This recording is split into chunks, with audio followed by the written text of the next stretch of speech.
દાહોદ જિલ્લાના સંજેલી તાલુકામાં આવેલ ગોવિંદા તણાઈમાં એમજીવીસીએલની બેદરકારીના કારણે ખેડૂતોને વીજથી વંચિત રખાયા હોવાનું સામે આવ્યું છે। ખેડૂતવાડીની 3 ફેઝ લાઇનની ડીપી બળી જતા 1 વર્ષ અગાઉ રિપોર્ટ રજૂ કરવામાં આવ્યો હતો, તો આજ દિન સુધી હજી ડીપી નાખવામાં આવી નથી। ત્યારે આ મામલે એમજીવીસીએલનો સંપર્ક કરતા ગોળ જવાબ આપવામાં આવી રહ્યો છે અને ડીપી નવી માટે રિપોર્ટ કર્યો છે કે રિપોર્ટ ખોવાઈ ગયો છે કે રિપોર્ટ આપેલો છે તેવો જવાબ આપવામાં આવી રહ્યો છે, પરંતુ રિપોર્ટ કોણે બનાવ્યો હશે તે સમજવા જેવી વાત છે। એમજીવીસીએલ ગરીબ ખેડૂતોને ગુમરાહ કરવાનું કામ કરતા હોય તેવું જોવા મળી રહ્યું છે।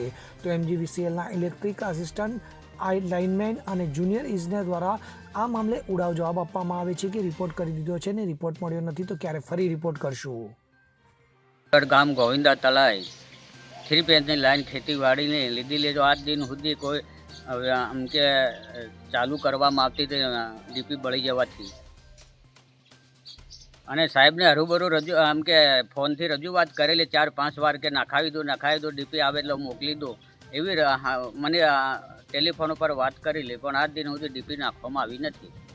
અને મારે કે હમણાં ડાંગરમાં પાણી મૂકવાનું હોય પણ સુકાય છે, શું કરવાનું હવે મારે? કેટલા ટાઈમથી લાઇટ નથી? એટલે લાઇટ તો 8થી બંધ હે, 4 મહિના થવા કર્યા, 3જો મહિનાથી ચાલુ બંધ હે। કમ્પ્લેન નોંધાવેલી? હા, કમ્પ્લેન નોંધાવેલી જ છે, આપણી ટેલિફોન ઉપર નોંધાવેલી જ છે। સાહેબના રૂબરૂ વાત થઈ, સાહેબ જોડે સુધી વાત થયેલી।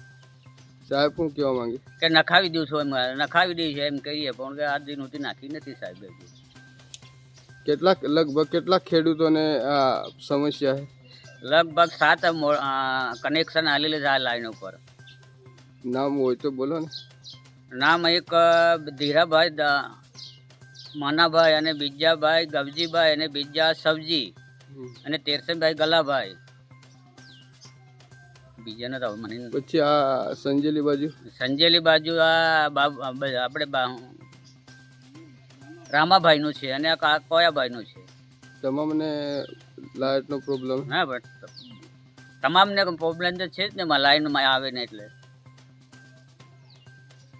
બધાને હુકારી શું કરે માં?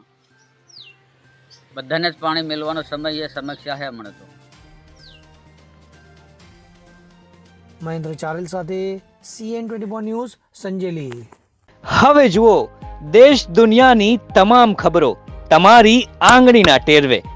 ઉઠાવો મોબાઈલ અને Google Play Store પરથી ડાઉનલોડ કરો અમારી CN24 ન્યૂઝ મોબાઈલ એપ।